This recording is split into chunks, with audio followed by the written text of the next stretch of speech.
Welcome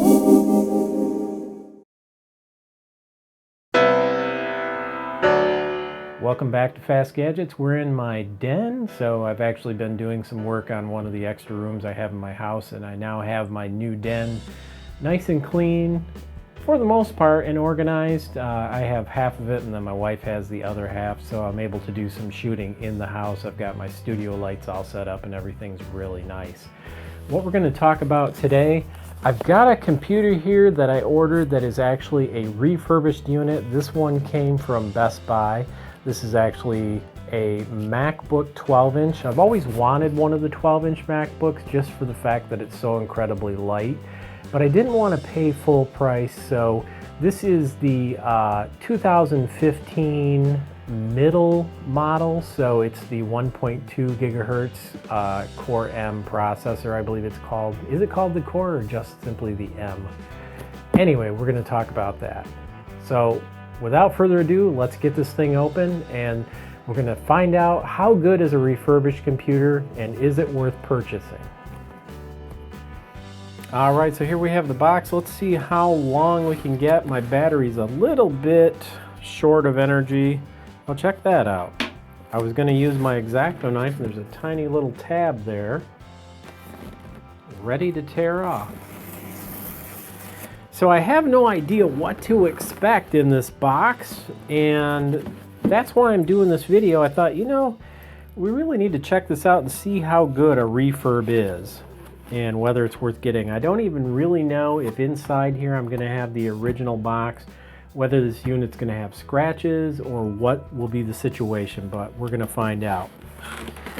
Well, we can see here that we do have the original box that the unit was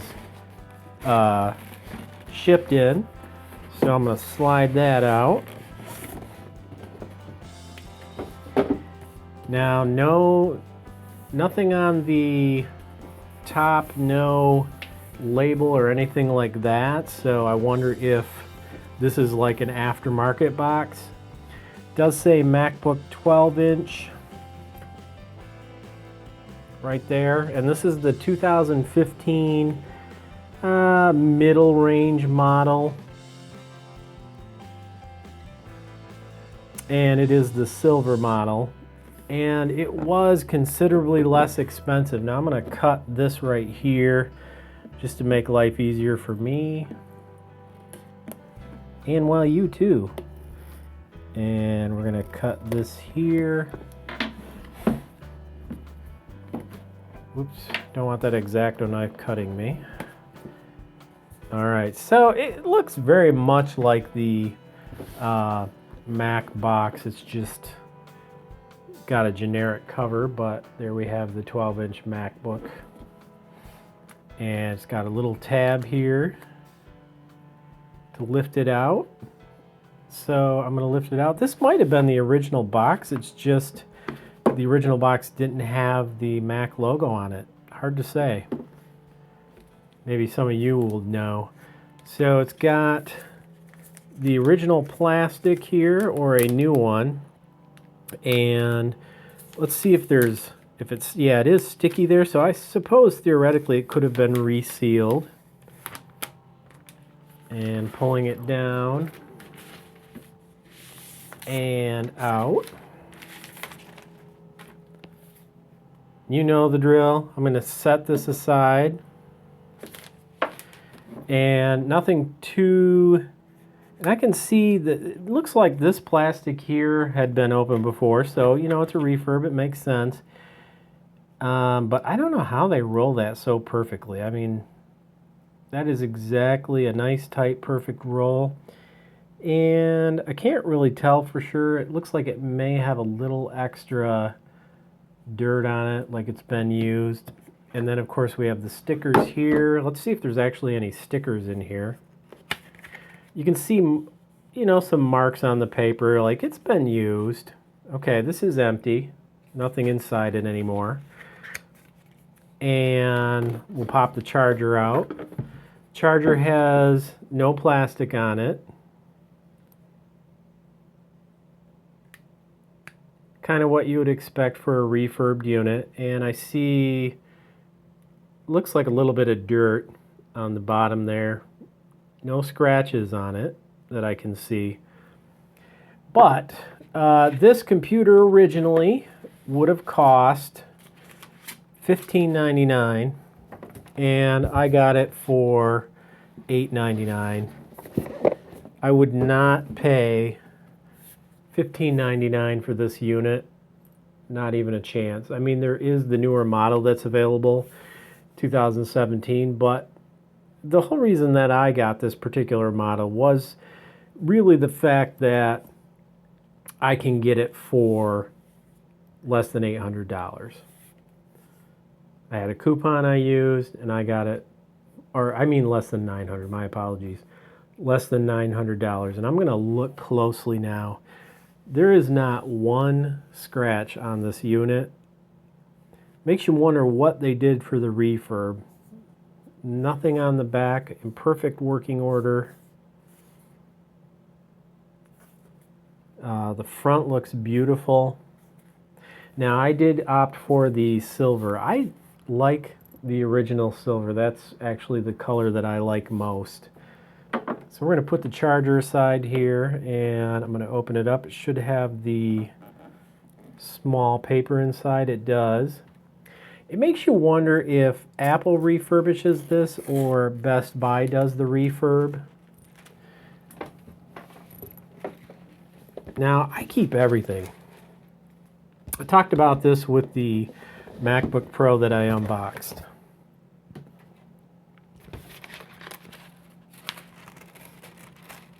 I'm going to set this inside the box. I try to keep everything together.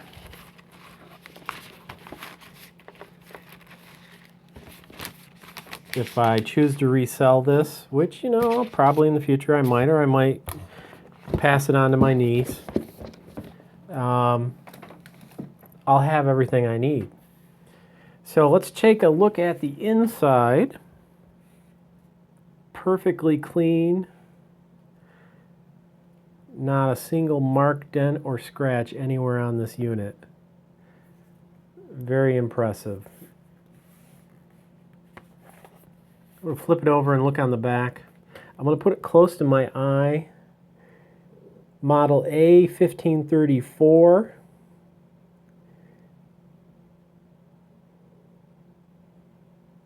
But if I didn't know better, this looks brand new. Is it as fast as the 2017 model? No, not really. And honestly, according to just the stats on Geekbench 4, the 2017 model is supposedly almost twice as fast as this unit, but I'm not buying it because it's fast. That's not what I need this particular device for. What I need it for is very lightweight and transportable. So I've got some pretty hard limitations with my heart, and I have some textbooks that I have to carry when I'm going to class. And, you know, any way I can lighten the load is a good thing. So let's go ahead and turn it on. See if it'll power up or if I need to charge the battery.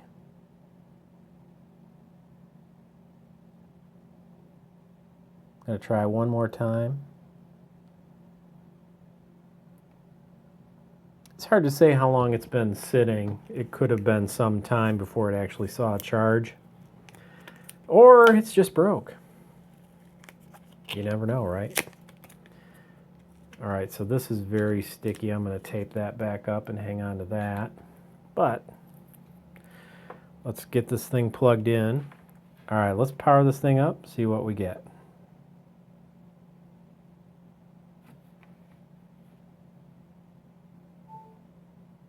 Well, at least it told me I have 0%, so looks like it's going to need a charge. Oh, it is booting up. Okay.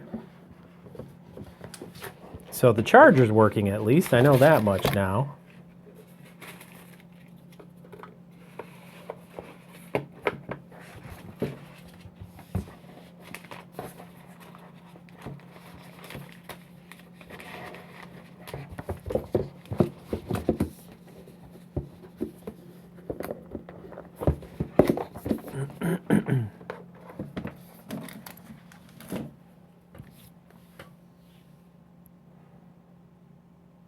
always slow on the first boot.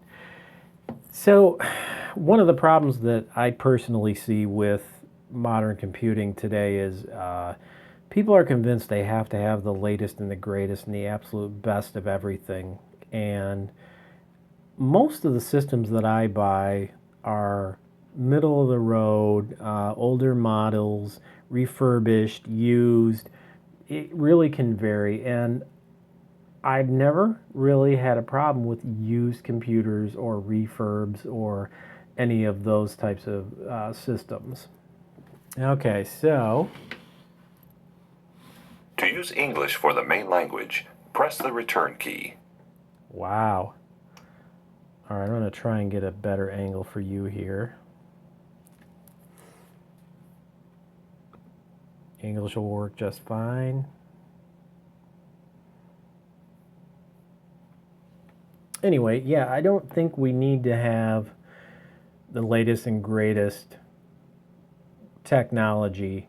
It depends what you're doing. I mean, there are some out there who do need the best processor, the fastest memory, and gamers or whatnot.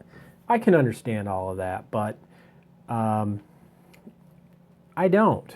And I save a lot of money by doing that, and I'm glad that I do, to be honest. All right, I want to put my password in. Yeah, with my account, I always like to just use Mark. I suppose I should use my iCloud, but I never usually do. All right, I'm going to set a password here. So one of the things that I do find interesting is the keyboard on this. This is version 1 of the new butterfly keys. Now, it definitely has a less tactile, clicky feel.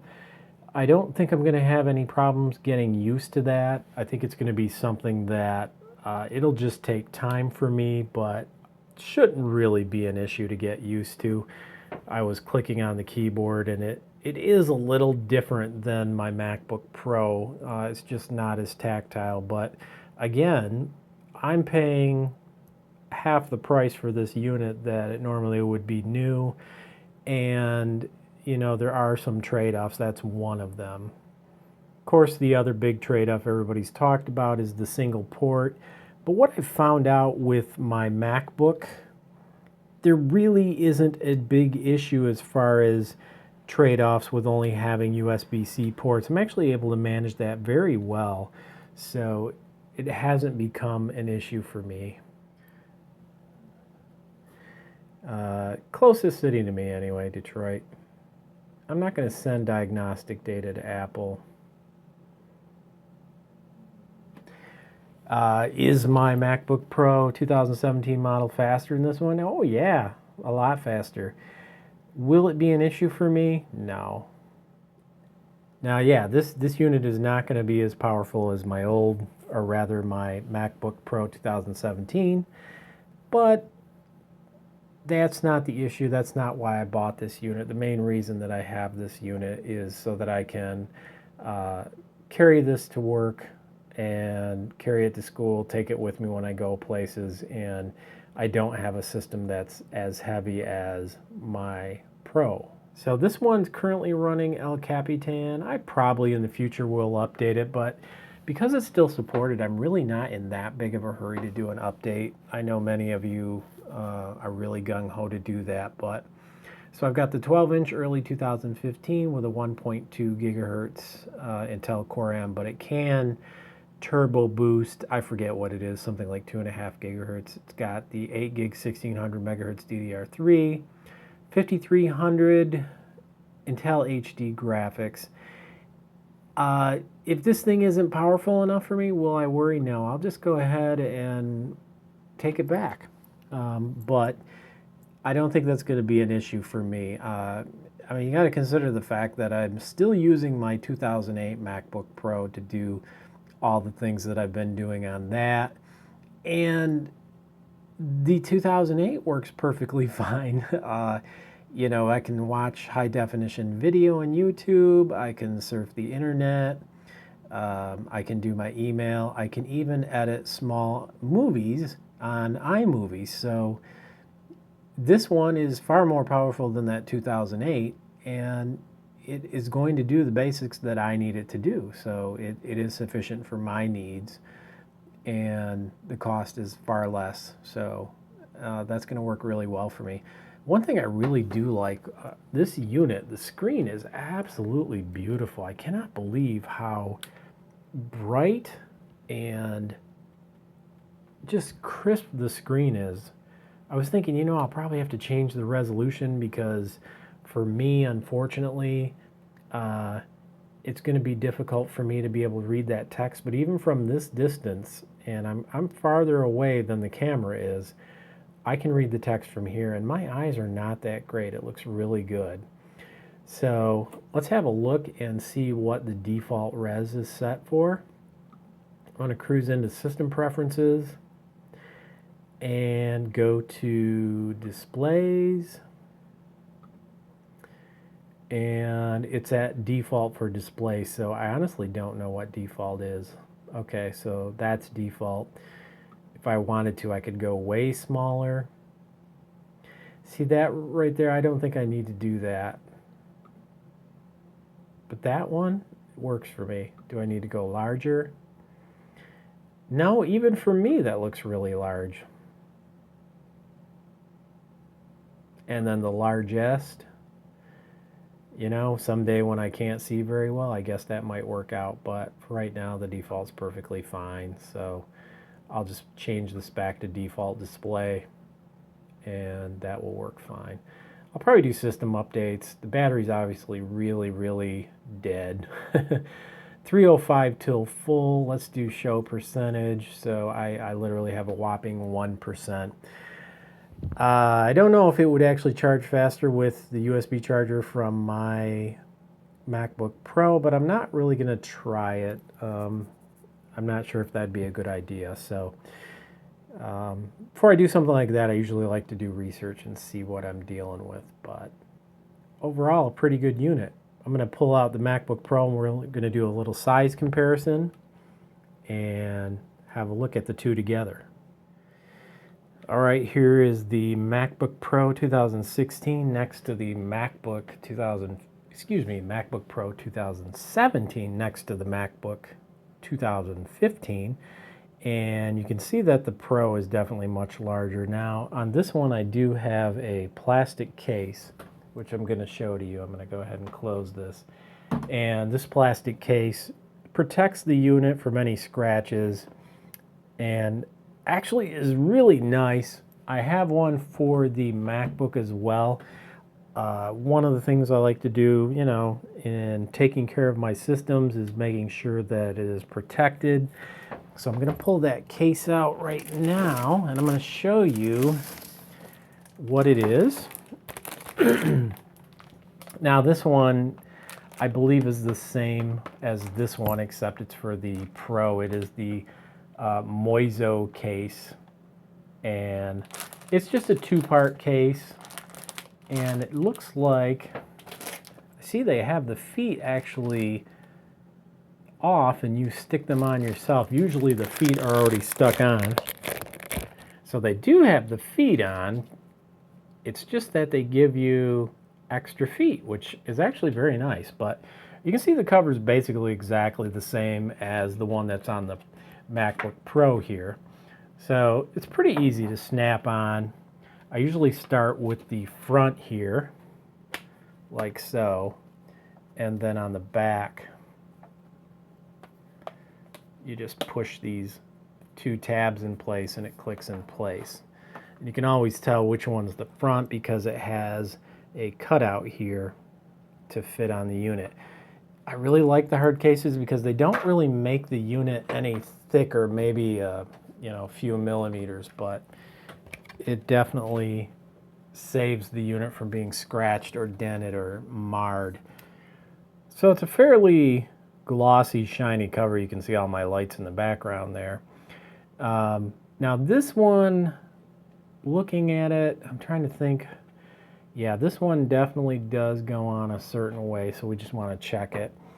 So there are two tabs in the front. Honestly, I guess it wouldn't matter either way. Let's look at the back. We got to check the hinge structure. So the plastic will have to clip here and here because it's not long enough to go all the way to the top here. So you can see if you look at the case, it's got a little plastic tab there and a little one right there. So I always usually start with the front once again and then let it snap in on the back. So you can look at this and you can see that now the case is on, so it might add just a little bit, but really not that much. Make sure it's snapped all the way around.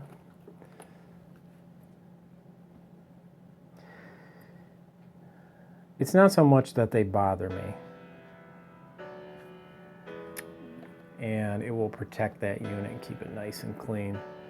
Looks like I made a mess on the Apple logo, so I might get in there and clean that before and then take that off, clean it, and then put it back on.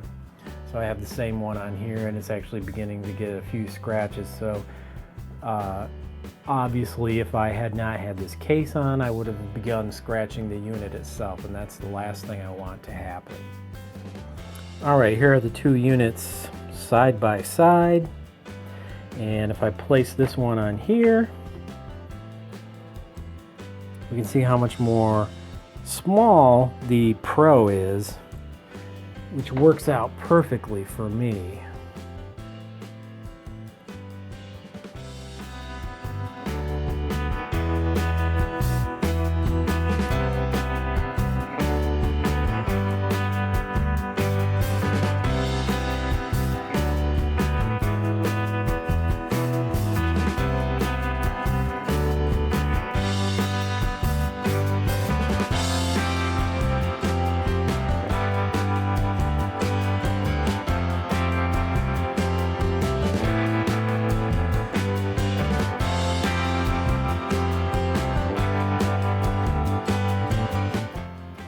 Alright, that's a wrap for the MacBook 2015 12-inch. One of the things I'm going to do in the future is install Boot Camp and hopefully get Windows 10 booted on this system, because I do need it for support for the teaching and the classes that I do have. So I'm pretty excited to start using this little unit and see what it can do.